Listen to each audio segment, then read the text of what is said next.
worse and worse. And then all of a sudden, we started reading about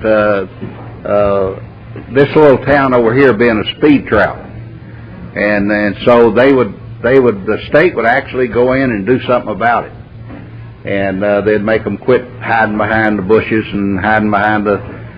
You've seen the old thing of them hiding behind the billboard, and that's how they did. But it just has gotten now to where it is totally out of line, and it is killing people. And I'll use this for instance, but you take a little guy that's come out of Mexico, and he's up here making, $5, $6, $10 an hour. He don't really understand the laws, and all of a sudden they pull him over and they write him 5 or 6 tickets. They equal to about $1,000. Now, how long is that man? He's going to have to go without any food for a long time before he's going to be able to pay that ticket.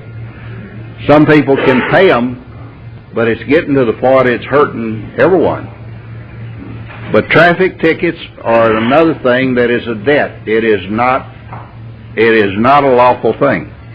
It's simply involved in commerce, and they're simply trapping us through this thing of getting us to license them to do what they're doing. So these things that the Republic is starting to address also, and we have competency cards, what is called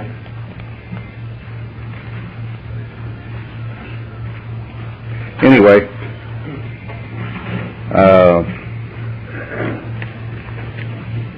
And I see the mouse down in there too.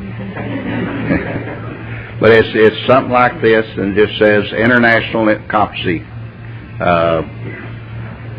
Certificate of Competency. In other words, I'm competent to drive. And so had one man that used it in a bank, and the bank came back and said it was okay to cash his checks and stuff with it. I think things like this is where it, yes sir. What did you call that card again? It's called an International Competency Card. Competency. You have to become competent. One of the men in here made it. Larry Hughes. Anyway. I used that to go to California and also, ride the Amtrak. Yeah, did you? Yes. They took it? The other day, an ID for permit. CompUSA. Huh? ID for CompUSA. Yeah. What does it say on it? It just simply says that, well, let me see. Let's show my card. All right, let him see that. But it simply just declares what you and I have been getting killed with all these years is when you were born, they give you a birth certificate. Why does someone have to have a birth certificate? What does that prove? Anything you use it for is for what purpose? For the state, isn't it? You don't need it for anything else. If your mother told you you were born on June 10th, then you're born on June 10th. That's settled. It doesn't matter what anyone else says. What we've done and what we've been taught is everybody get into everybody else's business. If you see your neighbor over there, boy, drinking and carrying on, you're to call the cops. Why? Because he hadn't invited me over there, and he shouldn't be doing that. This is the way it always is. It's something we're not getting to do, so if we're not getting to do it, they shouldn't be allowed to do it.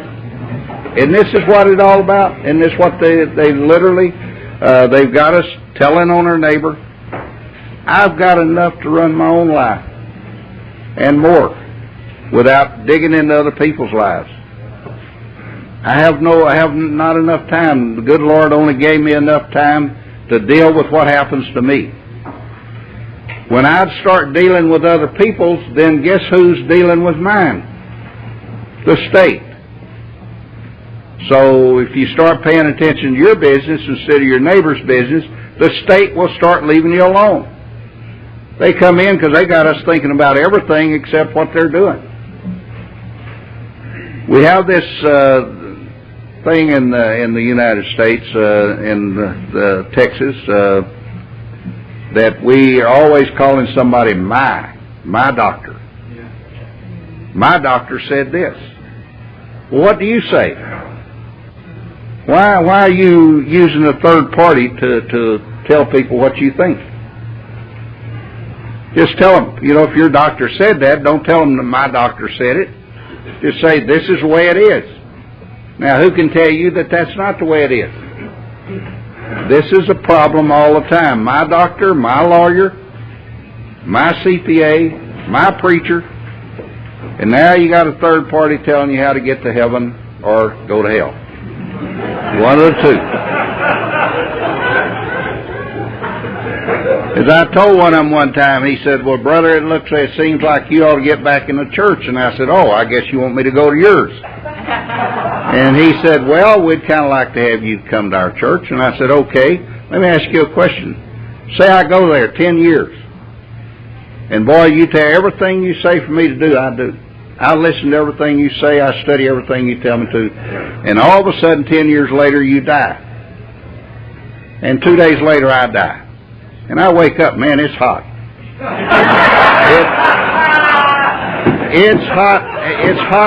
It's hot as hell because that's where I am.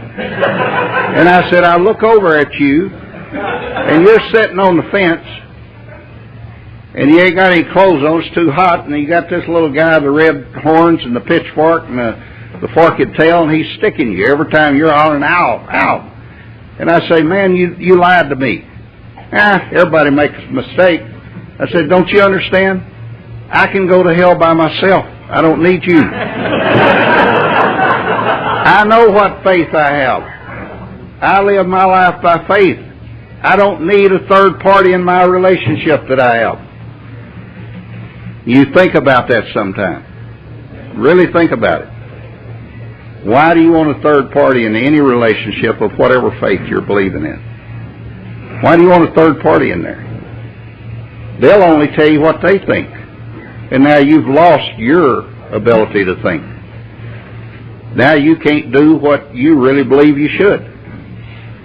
And so this is where we have come to, is we listen to other people without checking things out.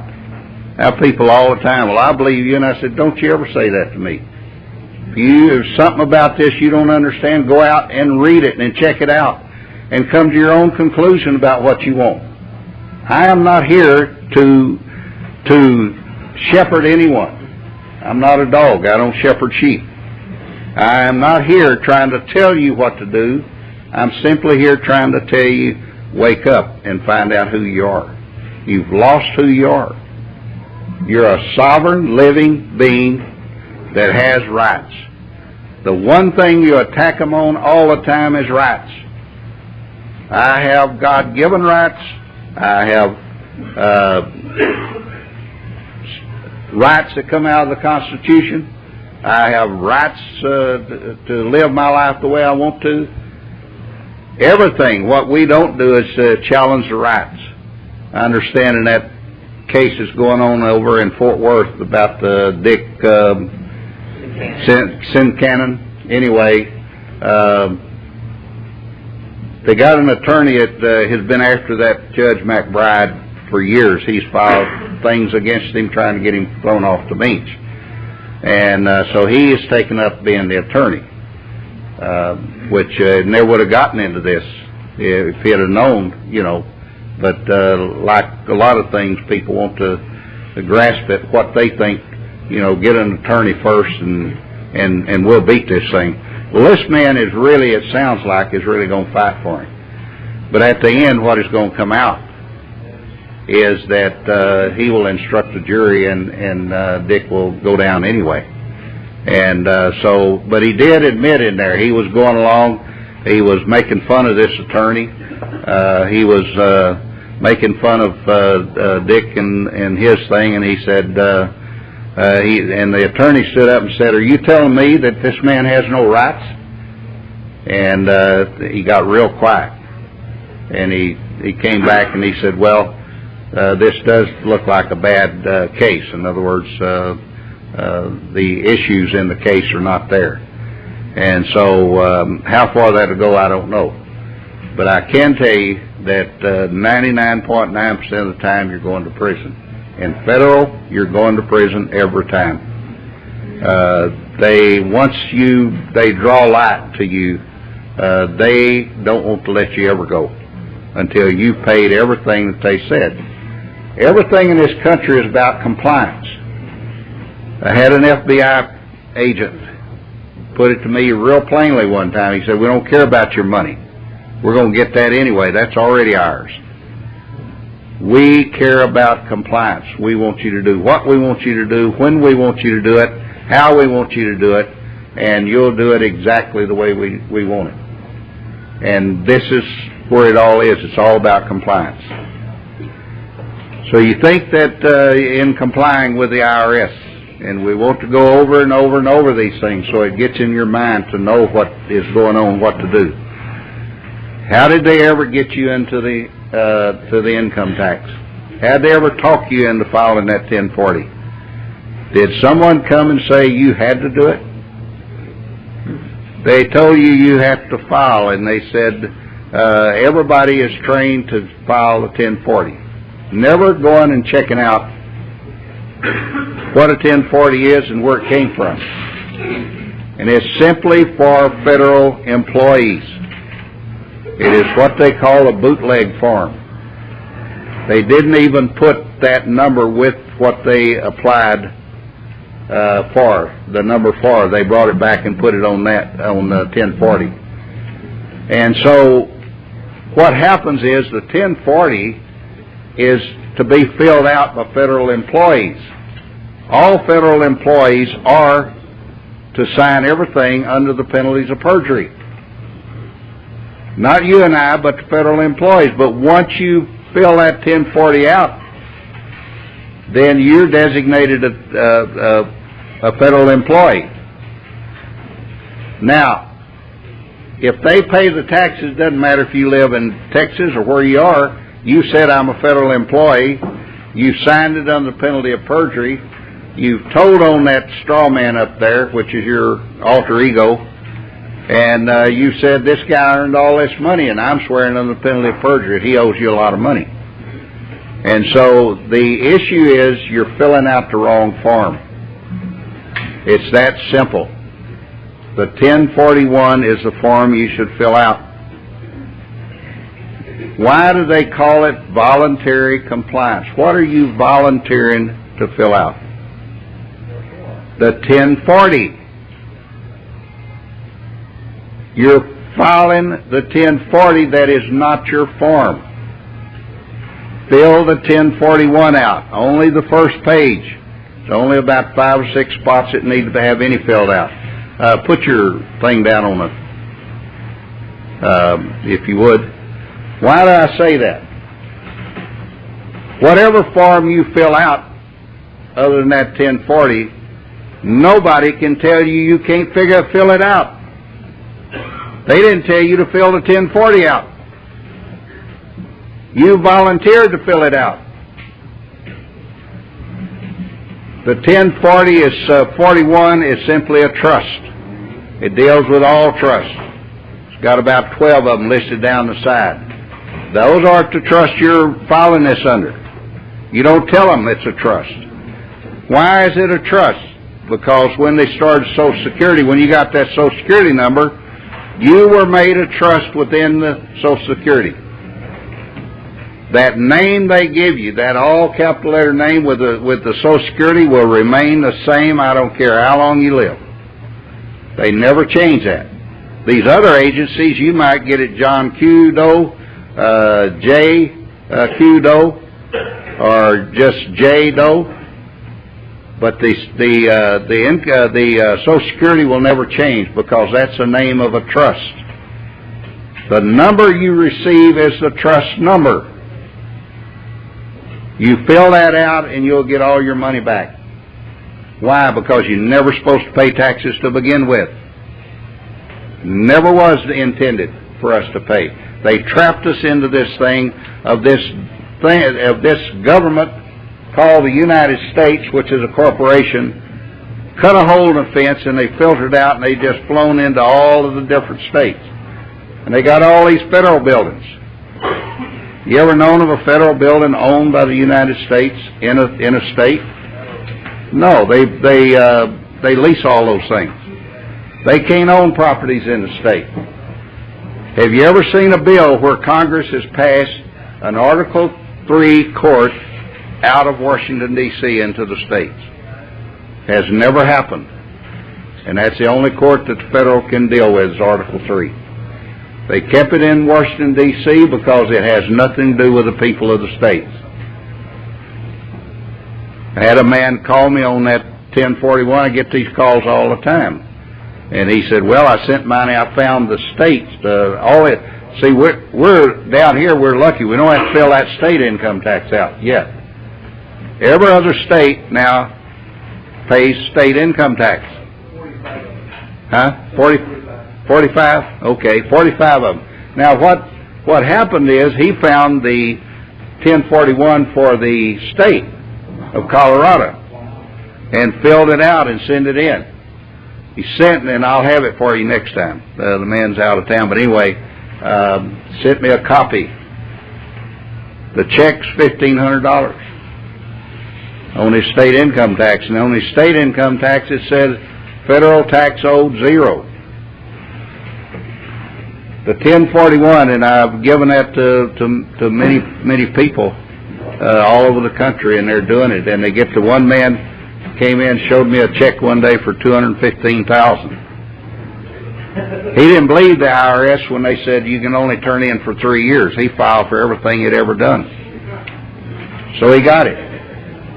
So, but the issue is, if you're not a federal United States citizen based in Washington, D.C., or the territories, or you do not work for the federal government, you're never required to pay those things. It never was. See, people always want to take everything Congress sends out as if it is applying to us. It only applies to territories and to Washington, D.C. Does not apply to the people of the states. You remember that document I gave you, and it was made up by Mr. England about territories and how they're formed and how they're established. The people never become part of the government of those territories. Their government sits in the county. They have nothing to do with Austin, Texas. They have nothing to do with Washington, D.C. Their government is in the county they live in. You vote for your people every time you go to vote. You elect a county sheriff, you elect a county judge, you elect 4 county commissioners, you elect a recorder. All those are elected specifically just in your county. Nobody else votes for them. Why would they do that if that isn't your government? Because you have never been a part of these states. It starts out a territory, and all of a sudden it becomes the people. There's enough people, and they say, "Hey, we want this state connected to this federal or to the United States." You people are designated to go up and connect the state with the federal, not the people. The people stay right where they are. They're never supposed to be bothered by that government that they form. Look at your, nothing that if anything is passed into law, it has to come through the legislature, must start in the form of a bill. Then they take the bill and they pass it through both houses, and then they both sign it and they take it to the governor, and he signs it. Now the last check, it becomes law as long as it does not violate the people's rights. The one thing they can never do is write a bill violating people's rights. You think that they're violating your rights because they said there'll be no more guns. Who are they talking to? Talking to the territories and to Washington, D.C. And where is there the most guns? Washington, D.C. If you don't believe it, go up there and try walking down the street, and your people in the hotel say, "Do not go that way, go this way." You know, I guess they know where they're hiding. But there's more murders in Washington, D.C. than anywhere else. Highest murder capital there is. Why? Because They let them have guns there, and they use this thing to try to take the guns away from the people in the state, and they never have the authority to do that. So when we think of all these things, what is a sovereign? He is someone who is created free and who needs no third parties to ever make a decision for him. Why do they get you? Because you're always bringing third parties into your arguments. No third parties allowed. I don't care what you're arguing. Don't use third parties. A third party gets you into trouble. So, third parties from the beginning of time have been the downfall of man. Adam and Eve are having a good time in the garden, and all of a sudden, one day this third party comes in, and it changed everything forever. And so you think about that. Why would you want to let some attorney, you and your wife start having problems? And hopefully that don't happen to you, but say it does. Why would you want to get a third party to come in and start taking the assets that you and her have worked real hard for all your life? Why would you ever bring an attorney into it? First thing you do is fire the sucker. Don't ever let one come into your affairs. He wasn't there when you got married, was he? He anyway wasn't there and said, do you take this wife? You're going to live with these people all these years? I don't think so. So the issue is, don't ever let one of them come in later. He's not part of the contract. And you can fire him out of that thing as quick as they can send you a letter. And had one lady told me she was down there and she had hired this attorney, and her husband came in and he handed this letter to this attorney, fired him, and he come out and threw all of her papers at her. They just went everywhere, she said. Told her, you got to get somebody else, I can't help you. And but that's the way it is. A sovereign can fire anyone who tries to get involved in his affairs. If you let one of them come in, do you ever notice the king sitting up there on the bench, and he's got a big bunch of them that are fixing to get their heads chopped off? And he said, well, Mr. So-and-so here, look up the statute where I can chop his head off and how I have to do it. Or does he just say, chop his head off? Now, can you imagine an attorney rushing in at the last minute saying, hey, I've got a stay of execution? From who? A sovereign is the highest form there is. He cannot be sued for anything. The only time he gets into trouble is when he bothers another sovereign. When he harms their property, harms them, then he can go after them.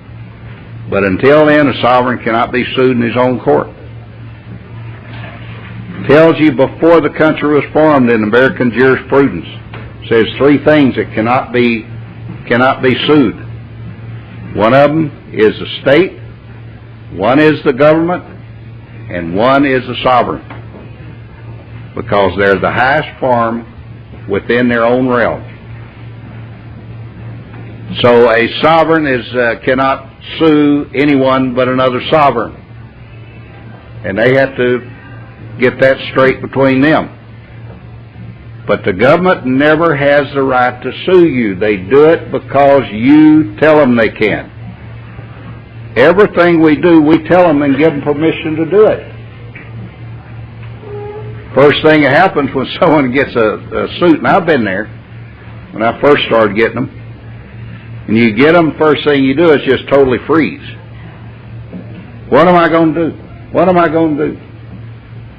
You talk to a couple of your friends, well, you shouldn't have done that to begin with. They don't want to get involved, see. They want anyone thinking, see. And they, well, you should have, the IRS, well, you should have paid them. Well, I couldn't. Well, you should have paid them. And so that's how it goes, though. You become totally petrified. And but after you fool with a couple of them and start digging in and start understanding what they're doing, you start looking for them. You get through with that when you say, hey, I want another one. You know, because you start seeing some results. People are having results in the courts like crazy. This man that I'm on the radio with every 2 weeks, he said he'd always, for 3 years, he's kind of been a skeptic. You know, he never could quite catch on to what I was talking about. Friendly guy, nice guy, always got along with him well, but it got into a thing because he got talking to this attorney. He told me when he said, I just want to tell you that there's an attorney listening in to our program. And I said, I hope so. Maybe he'll learn something. But anyway, it just so happened this attorney was a guy that I knew probably 10 years ago. And basically he was a good guy. He was a nice guy. But then all of a sudden they came and got him. The bar, the feds, came and got him and said, you'll either play ball with us or you're getting it. And so from that point on, he's the one that taught me about how to lean somebody, and it does work. But after that point, though, they grabbed him, and he totally turned against these people. One guy, he was a young boy, grew up in his neighborhood, and this man used to take him down to the law library all the time, and they studied all the time. And he turned on him. And I saw him down to federal court, and I said, you know, what you did is the lowest form that a man can do, is have to turn on his friend. And he just dropped his head. Well, now I understand he's give his bar card up. But I don't intend to let him off that easy, because he still came in was starting to say, well, you can't, he was quoting law. You've got to do it this way and this way. And so anyway, John then kind of started taking his side of the deal, and so he was upset because I was teaching people how to get rid of this debt, and it was just throwing everybody, nobody else could do that, so it's just throwing the whole country into more debt. We were putting them further and further into debt. And I said, no, John, that's not what it is. What happens on this is that you don't throw the country into debt. If you'll tell the Treasury, put this against the debt of the United States, the debt goes down. What happens, you give it to the Federal Reserve, they turn it into cash. That's what puts the country into debt. It's not the people, it's the Federal Reserve doing it. And so anyway, he went into court, and what he was doing was a man in California that I've been out there about 5 times for seminars out there, and he had gotten hold of this man and had taught him this, you know, about what to say to the judges and all that. And he sat there in the courtroom watching what was going on, and he said, it literally knocked me down. He said what was happening was it was working. And he said, in fact, he got on to me out there, and that was the best thing that ever happened, because I started laughing. And he said, who are you? And he said, I found out later he thought I was an attorney because he has a beard, you know. And he said, well, I'm just here watching the proceedings. Well, you just keep quiet, you know. Well, that then made him listen more intently. And when he saw what went on in that courtroom, and everything that I told him on the show was taking place, he said, now I understand what you're saying. So it took just that, and he was very friendly this last time, and wanted to talk because now he understood, and he understands some of it. But you can teach this a long time. The only thing I ever want you to understand is who you are. I don't. The other is just things that help you get out of the messes and things we're in. But if you understand who you are, you're going to go around with a lot lighter step. What kills us is going around, and we got this burden that the state has placed on us, and we're walking around all the time afraid we're going to go 1 mile over the speed limit. We're going to look wrong at the policeman when he drives by. We're going to do this wrong. We're going to get somebody down at City Hall mad at us because we wanted to put something onto our house and we didn't go get permission. We have all of this stuff that's laying on us. And the more they get people to do these things, the further they go with it. You know, $15 certificate you get from the city so you can do something to your house. Well, I thought that's your house. And yet they've trained us that the city can tell you. And I used to just tell them, well, is city code, what are you quoting me? Well, that's city code. I said, well, is city code law? And they'd just look at you and turn around and walk off. Because they know you're obligated to obey the law, not codes, rules and regulations. So, as we get into this, I don't know who's got you got the